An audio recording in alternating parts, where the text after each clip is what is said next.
வணக்கம். எழுத்தாளர் சுஜாதாவின் "ரத்தம் ஒரே நிறம்" நாவல் வாசிப்பது உங்கள் பிரமிளா. அத்தியாயம் 34. அந்த பெண் 3ஆம் முறை வலம் வருவதை முடிப்பதற்கு முன்னமேயே சிதையின் கால்மாட்டு பகுதியில் நிறுத்தப்பட்டாள். 2 ஆம்பளைகள் அவளை பிடித்துக்கொண்டு கைகளால் தூக்கி சிதையின் மேல் கிடத்தினார்கள். கிடத்துவதில் அவர்களுக்கு சிரமம் இருந்தது.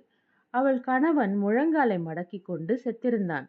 இதனால் அவளை கணவனின் உடலுடன் சேர்த்து வைத்து கட்டுவது சிரமமாக இருந்தது. இதை அவர்கள் எதிர்பார்க்கவில்லை போலும். இதனால் சுற்றுப்பட்டவர்களிடம் சற்று சலசலப்பு ஏற்பட்டது. சிலர் பக்கத்தில் படுக்க வைக்கலாம் என்றார்கள். சிலர் அப்படி கூடாது என்றார்கள். கொஞ்ச நேர விவாதத்திற்கு பிறகு அவர்கள் ஒரு தீர்மானத்திற்கு வந்ததாக தெரிந்தது. அந்த அபலை பெண்ணின் கணவனுக்கு பின்புறத்தில் எடுத்துச் சென்று அவன் உடலுக்கு அடியில் அவளை செலுத்தி இருவரையும், இறந்தவனையும் இவளையும், கயிறு சுற்றி கட்டினார்கள். அதன் பின் அவர்கள் மேல் இன்னும் உலர்ந்த சுள்ளிகளையும் உலர்ந்த சாணவட்டங்களையும் கட்டைகளையும் பரப்ப இப்போது அவளை காணவில்லை. ஆஷ்லி தன் விரல்களை இருக்க ரத்தம் வரும் போல் அழுத்தி கொண்டு, கடவுளே, யாராவது நிறுத்துங்களேன். மெக்கின்சி, வேடிக்கையை கெடுக்காதே, பார்த்து கொண்டே இரு. மூடப்பட்டதும் 2 மூங்கில் கம்புகளால் அந்த உடல்கள் மேல் புறத்தில் இருந்து அழுத்தப்பட்டு கட்டப்பட்டன. எழுந்திருக்க முடியாதபடி அவள் மேல் அடுக்கப்பட்டிருக்கும் பொருள்களின் மூச்சுத் திணறலிலேயே அவள் உயிரை விட்டால் நல்லது என்று ஆஷ்லி எண்ணிக்கொண்டான். என்ன இது? இந்த குரூரத்தை இப்படி ரசிக்கிறார்கள். நான் ஏன் இன்னும் நின்று கொண்டிருக்கிறேன்? எனக்கும் இதை பார்க்க ஒரு வக்கிர இச்சை இருக்கிறதா? இப்போது என்ன செய்யலாம்? உள்ளே புகுந்து துப்பாக்கியால் சுட்டு கலைக்கலாமா? இதோ எடு, துப்பாக்கியை எடு. உடல்களின் மீது மூங்கில்கள் அழுத்தப்பட்ட உடனேயே ஒரு சிறிய புகைச்சலிலிருந்து நெருப்பு கொண்டு வரப்பட்டு மற்றவர்கள் எல்லோரும் ஏதோ கோஷிக்க தலைமாட்டில் தீ இடப்பட்டது. பிறகு கால்மாட்டில், பிறகு பக்கங்களில் குபுக்கென்று பற்றி கொண்டது. தீயின் வேகத்தை அதிகரிக்க அதன் மேல் நெய் கொட்டப்பட்டது. எல்லோரும் இறைந்து பேசிக்கொண்டிருந்தார்கள். அந்த பெண் அலறியிருந்தாலும் அந்த ஓசையில் கேட்டிருக்காது போலத்தான் தோன்றியது. வேண்டுமென்றே இறைந்து பேசுகிறார்கள் போலும்.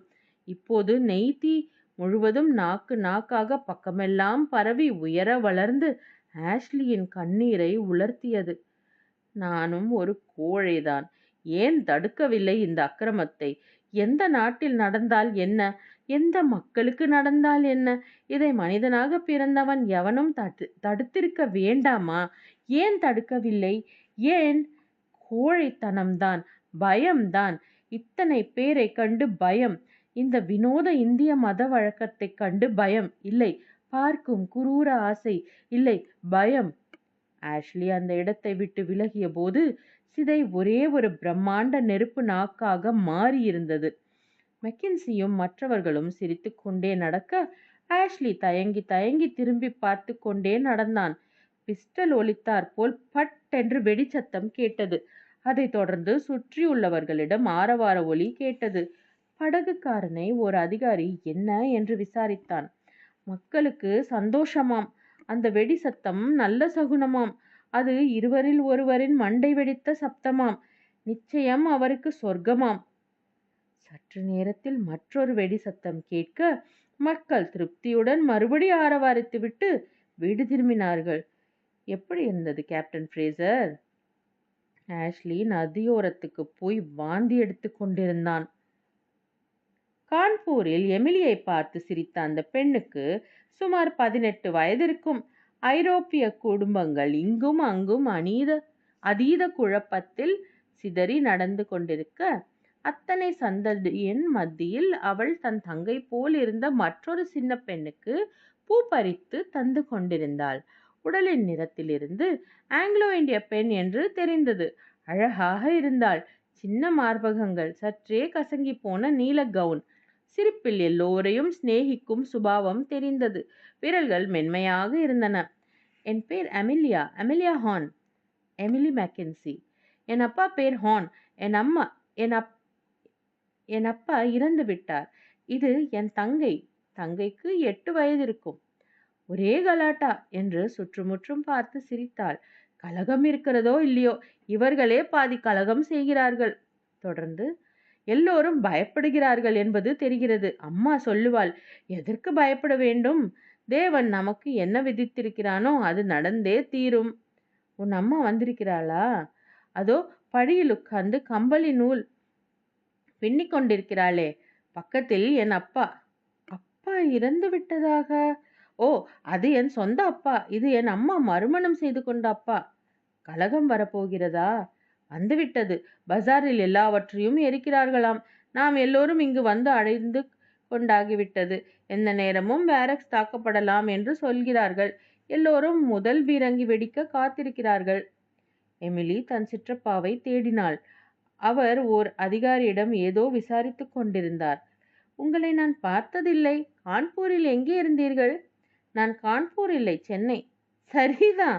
சென்னையிலிருந்து இந்த குழப்பத்தில் வந்து மாட்டிக்கொண்டீர்களா? அங்கேயே இருந்திருக்கலாமே. என் கணவர் வருகிறார் படையுடன். படை வரப்போகிறது என்றுதான் சொல்கிறார்கள். காணுமே.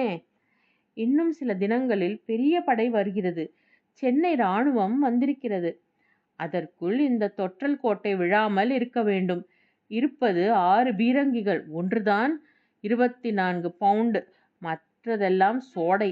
இதை வைத்துக்கொண்டு எப்படி தாக்கு பிடிக்கப் போகிறோம்? எமிலி சுற்றிலும் பார்த்தாள். கட்டிடங்கள். ஒளிந்து கொண்டு குண்டு வீச சரியான இடம். கட்டிடங்களை இடித்து தள்ளிவிட வேண்டும் என்று எல்லோரும் அபிப்பிராயப்பட்டார்கள். ஜெனரல் வீலர் தான் வேண்டாம் என்று சொல்லிவிட்டார். எல்லாம் முஸ்லிம் தொழுகை இடங்களாம். அட்கின்சன் அவர்களிடம் வந்தார். எமிலி, வகையாக மாட்டிக்கொண்டு விட்டோம். இந்த இடத்தை விட்டு நாம் விலக முடியாதாம். ரொம்ப மோசம். ஊரில் கலகமாம். எல்லாம் புரளி. கல்கத்தாவில் இருந்து அவர்கள் வரும் வரை நாம் இங்கேதான் இருந்தாக வேண்டும். தொந்தரவுதான். சிற்றப்பா, இது அமிலியா. அட்கின்சன் அவளை பார்த்து கண்களால் சிரித்து, உனக்கு தெரிந்திருக்கும். இங்கே யார் யார் விஸ்கி வைத்து கொண்டிருப்பார்கள்? என் அப்பாவை கேட்டு பார்க்கிறேன் சார். நல்ல பெண். குழந்தைக்கு சாக்லேட் வாங்கி தருகிறேன். கொஞ்சம் கிட்டவா. அமிலியா சிரித்துக்கொண்டே அட்கின்சன் அருகில் செல்ல, கலகம் வருவது எல்லாம் பொய்தானே என்றார். அப்படி தோன்றவில்லை. கலகம் வந்தால் அதற்கு காரணம் நாம் தான். இவர்கள் பயப்படுவதை பார்த்து எந்த சிப்பாய்க்கும் தைரியம் வந்துவிடும். எமிலி, பயப்படாதே. இந்த சிற்றப்பன் இருக்கிற வரைக்கும் உன் உயிருக்கு ஏதும் ஆபத்து இல்லை. கொஞ்சம் அசௌகரியம். அனாவசியத்துக்கு வந்து உன்னை இங்கே இழுத்து கொண்டு வந்து விட்டேன். உன் கணவர் வந்து சேருகிற வரை உன்னை காப்பாற்றுவது என் பொறுப்பு. அமிலியா, எங்கே உன் அப்பாவை காட்டு பார்க்கலாம். ஒரு நிமிஷம் என்று அமிலியா செல்ல, எமிலி அந்த சின்ன பெண்ணை பார்த்தாள். உன் பெயர் என்ன? ஃப்ளாரன்ஸ் குர்ன் என்றாள். உனக்கு சாக்லேட் பிடிக்குமா? அந்த பெண் களங்கமில்லாமல் சிரித்தாள். ஆங்கிலோ இந்திய பெண். 2 வர்க்கத்துக்கும் கலப்பு. எமிலிக்கு சென்னையில் பார்த்த நீலக்கண் குழந்தை ஞாபகம் வந்தது. அதற்கு என்ன பெயர்? கிருஷ்ணா மெக்கின்சியா? துரோகம். தன் சுற்றுப்புறத்தில் தெளிவாக தெரிந்த பீதி நிலை அவளை அச்சுறுத்தவில்லை. பதிலாக அந்த இடத்தில் பரவியிருந்த ஓர் எதிர்பார்ப்பு, திரிபற்ற வைக்கப்பட்ட வெடிகுண்டுத்தனம் அவளுக்கு ஏனோ பிடித்திருந்தது. எத்தனை வெள்ளையர்கள்! எல்லோரும் ஒரு பொது பயத்தால் ஒன்று சேர்க்கப்பட்டவர்கள். இராணுவம் கல்கத்தாவில் இருந்து வரும் வரை தத்தம் விதிகளை இங்கே பங்கு கொள்ள வந்திருக்கிறார்கள்.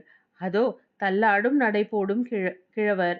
இதோ பீரங்கியை பழுது பார்க்கும் இளம் ஆங்கில அதிகாரி. அங்கே ஒரு பெண். நடந்து கொண்டிருக்கும் சம்பவங்களுடன் எந்தவித சம்பந்தமும் இல்லாமல் நொண்டியடித்து கொண்டும் ஓடிப்பிடித்து விளையாடி கொண்டும் இருக்கும் ரோஜா கண்ண குழந்தைகள். எல்லோரும் சரண்புக வீலர் தேர்ந்தெடுத்திருக்கும் இடம் சற்று பத்திர குறைவானது என்பது எமிலிக்கே தெரிந்தது. வீலர் இந்த இடத்தை தேர்ந்தெடுத்ததற்கு காரணங்கள் இருக்க வேண்டும். தாழ்வான பேரக்குகள், சுற்றிலும் நாலடிக்கு அவசரமாக எழுப்பப்பட்ட மண் சுவர்கள், மத்தியில் வெட்ட வெளியில் ஒரு கிணறு. எமிலிக்கு பதட்டமாக இருந்தது. இத்தனை குழந்தைகள், இத்தனை பெண்கள், எல்லோரும் குழுமி இருக்கிறோம். சிப்பாய்கள் வந்துவிட்டால்? வரமாட்டார்கள். இத்தனை அதிகாரிகள் இருக்கிறார்கள். இத்தனை பீரங்கிகள். இருப்பது 1000 பேர். இவர்களில் போரிடக்கூடியவர் எத்தனை பேர்? அட்கின்சன் மெல்ல அந்த வராந்தாவின் படிகளில் ஏறி அமிலியாவின் தந்தையை சந்தித்தார். என் பெயர் அட்கின்சன். என் பெயர் குக், ஜான் ஹாம்டன் குக். உடனே பிரவாகமாக பேச ஆரம்பித்தார். பேசாமல் லக்னோவில் இருந்திருக்கலாம். 7 மாதத்துக்கு முன் தான் குடும்பத்துடன் கான்பூருக்கு என் வியாபாரத்தை மாற்றினேன். லக்னோவும் மோசம் என்றுதான் சொல்கிறார்கள். எப்போது வருகிறார்களாம்? யார்? சிப்பாய்களா? இல்லை கல்கத்தாவிலிருந்து நம்மை காப்பாற்ற வரப்போகிறவர்களா? கல்கத்தாக்காரர்கள்தான். இன்னும் 20 தினங்களுக்குள் வரவில்லை என்றால் சிப்பாய் உதவி இல்லாமலேயே செத்து போவோம். ஏன்? உணவு இருப்பது அவ்வளவுதான். இங்கே விஸ்கி இருப்பதை பற்றி கேட்க வந்தேன். உங்களிடம் இருக்கிறதாமே? குக் உடனே மலர்ந்து, வைத்திருக்கிறேன் என்று தன் பின்னால் இருந்து ஒரு பாட்டிலை எடுத்து கொடுத்தார். வைத்துக் கொள்ளுங்கள். என்னிடம் இன்னும் 2 உள்ளது. நன்றி. நான் ஜெனரல் வீலரை பார்க்க போகிறேன். பார்த்தால் அடித்து கேளுங்கள், இந்த தொத்தலான இடத்தை ஏன் தேர்ந்தெடுத்தீர் என்று. கேட்கிறேன். அட்கின்சன் மெல்ல வீலர் தங்கியிருந்த கட்டிடத்தை நோக்கி நடந்தார். மொத்தம் அந்த பீரங்கி சத்தத்தில் சுமார் 1000 ஆங்கிலேயர்கள் இருப்பார்கள் போல தோன்றியது. இவர்களை காப்பாற்ற இருக்கும் இராணுவத்தினர் போதாது என்று சுலபமாக புரிந்தது. சரணடைந்திருக்கும் இடமும் மட்டம். ஜெனரல் பிரிகேடியர் ஜாக்குடனும் கலெக்டர் ஹில்டர்சனுடனும் பேசிக்கொண்டிருந்தார். கல்கத்தாவிலிருந்து வந்திருக்கிறேன். கானிங் பிரபுவிடமிருந்து வந்திருக்கிறேன் என்று சொல்லு. பெயர் அட்கின்சன். அந்த பணியால் உள்ளே சென்று உடனே திரும்பி வந்தான். வரச் சொல்கிறார். அட்கின்சன் ஜெனரல் வீலரின் அறைக்குள் நுழைந்தார். பெரிய பெரிய ஜன்னல்கள் அத்தனையும் திறந்திருந்தன. மாடி அறை வேறு. பீரங்கி குண்டு விழுந்தால் மடியிலேயே வந்து விழும். வீலருக்கு அது பற்றி கவலை இல்லை போல தோன்றியது. 68 வயதுக்கு கச்சிதமான உடற்கட்டுடன் ஜெனரல் வீலர் அட்கின்சனுக்கு கைகுலுக்கி வரவேற்றார். ஜெனரல், உங்களை சந்தித்ததில் சந்தோஷம். மன்னிக்கவும், வேறு சந்தர்ப்பத்தில் உங்களை நான் சரியாக கவனித்துக் கொண்டிருக்க முடியும். மிஸ்டர் அட்கின்சன், கல்கத்தாவில் கானிங் பிரபுவை சந்தித்தீர்களா? ஆம், சென்னை இராணுவம் வந்து சேர்ந்து விட்டது. உங்களை எல்லாம் மீட்க கர்னல் நீல் தலைமையில் புறப்பட்டு வந்து கொண்டிருக்கிறார்கள். அவர்கள் எப்போது இங்கு வந்து சேருவார்கள் என்பது தெரியுமா? வழியில் பெனாரஸ் போய் அங்கே கொஞ்சம் கவனித்துவிட்டு வரப்போவதாக கேள்விப்பட்டேன். எப்படியும் 10 தினங்களில் வந்து விடுவார்கள் என்று நம்புகிறோம். நிலைமை மோசமாக இருக்கிறதா? வதந்திகள் நிறைய. எதற்கும் முன்னெச்சரிக்கையாக எல்லா ஐரோப்பியர்களையும் இங்கே கொண்டு சேர்த்து விட்டேன். இதுவரை ஏதும் நிகழவில்லை. சண்டை போடக்கூடியவர்கள் நம்மவர் எத்தனை பேர் இருக்கிறார்கள்? ஆர்ட்டிலரி 60 பேர், இன்ஃபென்ட்ரி 200. அதில் 74 பேர் உடல் நலம் சரியில்லாதவர்கள் என்றார் கலெக்டர். லக்னோவிலிருந்து லாரன்ஸ் 84 பேர் அனுப்பியிருக்கிறார். அவர்கள் எத்தனை பேர்? 3000ஆவது இருக்கும். அட்கின்சன் நெற்றியை சுருக்கி கொண்டார். கஷ்டம்தான். கல்கத்தாவிலிருந்து அவர்கள் வந்தே ஆக வேண்டும். அவர்கள் வரும் வரை தாக்கு பிடித்தால் போதும். இதுவரை யாரும் இந்த இடத்தை தாக்குதல் செய்யவில்லை. அவர்கள் சொல்லி முடிப்பதற்குள் முதல் பீரங்கி குண்டு வெடிக்கும் சத்தம் கேட்டது. இத்துடன் 34வது அத்தியாயம் நிறைவடைகிறது. நாளை 35வது அத்தியாயத்தில் சந்திப்போம். வணக்கம்.